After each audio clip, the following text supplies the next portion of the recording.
अगर आप stock market में इन्वेस्ट करते हैं तो मैं दावे के साथ कह सकता हूं कि आपका पोर्टफोलियो 20 to 25% डाउन आ गया होगा। लेकिन ऐसे मार्केट में क्या करें, और सेम ही फंडा मार्केट क्रैश में भी है। तो ऐसे मार्केट में इन्वेस्ट कैसे करें? क्या आपको मार्केट से एग्जिट कर लेना चाहिए या फिर नहीं? और क्या आपको डर लग रहा है कि जो मुझे लॉस हुआ वो हुआ, अब अपने पैसे को स्टॉक मार्केट से निकाल लेना चाहिए?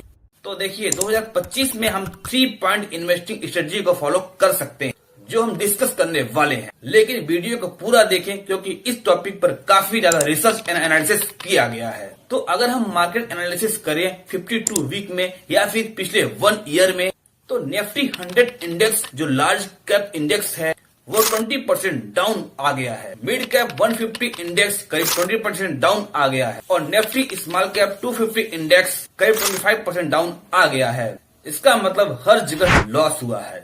और ये लॉस आखिर क्यों हुआ? क्योंकि FII, जिसे हम फॉरेन इंस्टीट्यूशनल इन्वेस्टर्स कहते हैं, उन्होंने 6 मंथ में यानी कि अक्टूबर 2024 से 5 लाख करोड़ से ज्यादा की भी सेलिंग की है। तो अब सवाल ये उठता है कि FII इतनी हाई सेलिंग क्यों कर रही है? इसके मेनली 5 रीजन है। Number 1, very high valuation Indian stock market. अगर हम 2024 में देखें तो सितंबर अक्टूबर में जब वैल्यूएशन वीक हो गई थी, उस टाइम पे पी रेशियो, जिसे हम प्राइस टू अर्निंग रेशियो कहते हैं, जिससे हम ये अंदाजा लगाते हैं कि किसी भी स्टॉक का वैल्यूएशन कितना हो सकता है, तो ये P ratio small cap mid cap का चल रहा था। वो करीब 50 to 55 के करीब चल रहा था। और इसकी अगर हम हिस्टोरी देखें बिफोर 10 ईयर के, तो ये जनरली 20 to 25% तक रहती है। तो जब इतनी हाई पी अभी चल रहा है, इसका मतलब वैल्यूएशन स्टॉक मार्केट में बहुत ज्यादा हो गई है। तो ऑब्वियसली FII को थोड़ा वहाँ पे थोड़ी अननेसेसरी लगती है कि पता नहीं आगे किस तरह की वैल्यूएशन होगी, तो उन्होंने सेल करना शुरू किया। Second reason, slow down is earning growth. देखिए, जब हम लॉन्ग टर्म की बात कर रहे हैं तो इंडिया का GDP अच्छा खासा ग्रो करेगा, लेकिन ओवरऑल लॉन्ग टर्म में कॉर्पोरेट अर्निंग ग्रो करेगी। लेकिन जिस तरह से वैल्यूएशन हो गई है, क्या उसके हिसाब से अर्निंग ग्रोथ कर रही है? द आंसर इज नो, क्योंकि वीक डिमांड हो गई थी अर्बन सेंटर के अंडर। अब थोड़ा थोड़ा रूरल डिमांड भी कर रही है, लेकिन इस डिमांड की वजह से अर्बन सेंटर में अर्निंग नहीं हो रही है। तो अब क्योंकि अर्निंग ग्रोथ इतनी ज्यादा नहीं आ रही है, हाई वैल्यूएशन चल रही थी, तो बहुत सारे FII ने प्रॉफिट बुकिंग करना शुरू कर दिया। Third reason, strong dollar impact. अगर हम पहले 1 साल का अंदाजा देखें, मान लीजिए जनवरी 2024 टू 2025 तक US डॉलर टू रुपीज की वैल्यू देखें तो डॉलर रुपीज से करीब 5% एप्रिसिएट हो गया है। वही दूसरी तरफ स्टॉक मार्केट के रिटर्न देखें तो अगर हम निफ्टी 50 को ही देख लें तो इसमें हमें 10% तक का रिटर्न देखने को मिले हैं, वो भी रुपीज टर्म। लेकिन FII अगर अपने रिटर्न कैलकुलेट करेंगे तो पहला तो जब वो रुपीज में सेल करेंगे तो वापस उन्हें डॉलर चाहिए। तो वहाँ पे जब हम डॉलर के हिसाब से अपने रिटर्न को कैलकुलेट करेंगे तो 10 से 5 के अंदर वो 5% के रिटर्न रह जाते हैं। तो ऑब्वियसली वो 5% तक के रिटर्न को कैलकुलेट ही करेंगे। तो ऑब्वियसली वो 5% तक के रिटर्न को कंपेयर भी करेंगे कि बाकी की मार्केट में हमें कितना रिटर्न मिल रहा है। या फिर अपने कंट्री के अंदर यदि हम FD में भी पैसा डाल दें, प्राइवेट या गवर्नमेंट सेक्टर कहीं भी अगर हम पैसा डाल दें तो कितना रिटर्न मिल सकता है। तो वहाँ पे रिटर्न 4.5% चल रहा है। तो बिना कुछ रिस्क लिए हमें जब 4.5% के रिटर्न मिल रहा है तो यहाँ पे वो 5% के लिए क्यों आएंगे? तो इसी से निकलता है हमारा फोर्थ रीजन। अब यहाँ कंपैरिजन आ रहा है कि हमें कहाँ पे इन्वेस्ट करने की अपॉर्चुनिटीज मिल सकती है। तो पिछले साल काफी अच्छी अपॉर्चुनिटीज निकल के आई थी चाइना में। चाइना के अगर हम इंडेक्स देखेंगे, जिसे हम हैंसिंग इंडेक्स कहते हैं, तो वह 50% तक बढ़ गया है अक्टूबर 2024 से। तो वह 50% तक का रिटर्न बढ़ गया है। ये अक्टूबर 2024 से 2025 के अंदर में बढ़ा है। बहुत सारे पोर्टफोलियो फंड अब चाइना जा रहे हैं, क्योंकि अब तो वो कंपेयर कर रहे हैं कि चाइना में रिटर्न ज्यादा मिल रहा है या फिर इंडिया में। Fifth reason, Trump affect.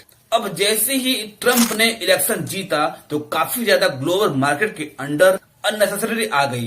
क्योंकि ट्रम्प ने कहा था कि टैरिफ हम लोग लगाएंगे, जो भी कंट्री टैरिफ लगाएगी हम लोग भी उतना ही टैरिफ उस कंट्री में लगाएंगे। तो एक तरफ से यह टैरिफ चलने वाली बात हो गई। हालांकि इसके ऊपर अभी भी अननेसेसरी बनी हुई है, तो ये आने वाले टाइम में भी हमें देखने को मिल सकता है कि किस तरीके की टैरिफ हो सकती है। लेकिन एक चीज हमें थोड़ा सा गौर करने वाली है कि ये टैरिफ जो होते हैं वो गुड्स में लगते हैं, सर्विस में नहीं लगते। तो यह 5 रीजन सुन के आपको डेफिनेटली ऐसा लग रहा होगा कि FII अब तो ऐसे ही सेलिंग करते रहेंगे, क्योंकि उन्हें अपॉर्चुनिटीज भी काफी चाइना में या फिर और किसी देशों में मिल रही है। लेकिन क्या सच में ऐसा है? क्या सेलिंग कंटिन्यू रहेगी? मेरा मानना है शायद नहीं।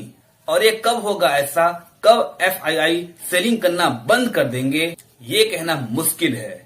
लेकिन 2025 के अंदर 2025 में डेफिनेटली ऐसा होगा जब FII वापस आ जाएंगे। और उसके भी कुछ रीजन है, हम उस रीजन को समझने की कोशिश करते हैं। Number 1, RBI is stability exchange rate. जब RBI सेलिंग करते हैं तो रुपीस टर्म में करते हैं, लेकिन उनको डॉलर की जरूरत पड़ती है, तो वह रुपीस मार्केट के अंदर फ्लोट करते हैं, फिर उनको डॉलर में कन्वर्ट कराते हैं, यानी कि डॉलर की डिमांड बढ़ती है। तो इस तरह से जब डॉलर की डिमांड बढ़ती है तो डॉलर ऊपर चला जाता है। तो इस तरह से हमारे पास में रुपीस का डिप्रिसिएशन हो जाता है और डॉलर की डिमांड बढ़ जाती है, और इसके लिए RBI स्टेबलाइज करने की कोशिश करते हैं। तो अभी रिसेंटली RBI ने $10 मिलियन का डॉलर टू रुपीस स्वैप किया है, जिससे कि एक्सचेंज रेट एक्सलेशन ज्यादा न हो। इस तरह से एक और इंडिकेटर है जो थोड़ा सा फेवरेबल हो जाता है, जो इंडियन मार्केट में है, और वो है इंटरेस्ट रेट। अभी 8 फरवरी 2025 को करीब RBI ने करीब 5 साल बाद इंटरेस्ट रेट को कम किए हुए हैं। जैसे कि जो रेट था 6.5% वो 6.2% हो गया है। यानी कि अगर ये रिपोर्ट कम होता है तो बैंक इनको कैरी फॉरवर्ड करता है। कंज्यूमर का भी इंटरेस्ट रेट कम करते हैं। अभी इनफैक्ट SBI ने भी अपने होम लोन रिटर्न को कम किया हुआ है, और अगर एक बैंक करता है तो कॉर्पोरेट में सभी बैंकों को करना होता है। तो इसका फर्क क्या पड़ता है? देखिए, जब हमारे इंटरेस्ट रेट कम होते हैं तो डिमांड ज्यादा बढ़ती है, डिमांड ज्यादा बढ़ती है तो ज्यादा लोग लोन लेते हैं, और ऑब्वियसली जब इंटरेस्ट रेट कम हो जाएगा लोन का तो ज्यादा लोग लोन लेंगे। तो ज्यादा लोग लोन लेते हैं तो चीजों की डिमांड भी ज्यादा बढ़ जाती है। तो इससे हमारा देश का GDP के अंदर एक ग्रोथ का फैक्टर निकल के आ जाता है। सेकंड रीजन जिसकी वजह से इंडियन इकोनॉमी या कॉर्पोरेट अर्निंग के बेटर होने के चांसेस बढ़ जाते हैं, और वो है न्यू टैक्स रेट अफेक्ट 2025। जैसा कि आपको पता है कि वजह टैक्स रेट को काफी कम कर दिया गया है, यानी कि 12.5 लाख रुपए अर्न करने पर आपको कोई भी टैक्स नहीं देना होगा। तो ऑब्वियसली लोगों के पास ज्यादा पैसा आएगा, तो ऑब्वियसली लोगों के पास में इन हैंड ज्यादा कैश आएगा, ज्यादा पैसा आएगा, तो कंजप्शन भी बढ़ेगी, और जिसकी वजह से हमारे कॉर्पोरेट अर्निंग भी अच्छी होगी। थर्ड रीजन जिसकी वजह से FII वापस आ सकते हैं 2025 में। अब इतनी ज्यादा गिरावट हो रही है, और गिरावट आगे भी इतनी ज्यादा ही होती रहेगी, कम अधिक लेकिन होती रहेगी। थोड़ा बहुत ऊपर नीचे भी हो सकता है, और उसके वजह से वैल्यूएशन रीजनेबल होते जा रहे हैं। तो यह 3 रीजन की वजह से हमें लगता है कि FII 2025 में वापस आ सकते हैं। लेकिन उसके हिसाब से हम स्ट्रेटजी क्या बनाएं, इन्वेस्ट कैसे करें? फर्स्ट स्ट्रेटजी ये हो सकती है कि हमें लार्ज कैप में इन्वेस्ट करना चाहिए। Second reason, high selected in small cap and mid cap. Third, invest systematically. अगर हम ये तीनों स्ट्रेटजी को फॉलो करते हैं तो हमारे पोर्टफोलियो काफी हद तक सही हो सकते हैं। और आपकी तरफ से क्या स्ट्रेटजी होने वाली है 2025 में, कमेंट में अपनी राय जरूर दें। मिलते हैं नेक्स्ट इन्फॉर्मेटिव वीडियो में, तब तक के लिए थैंक यू सो मच।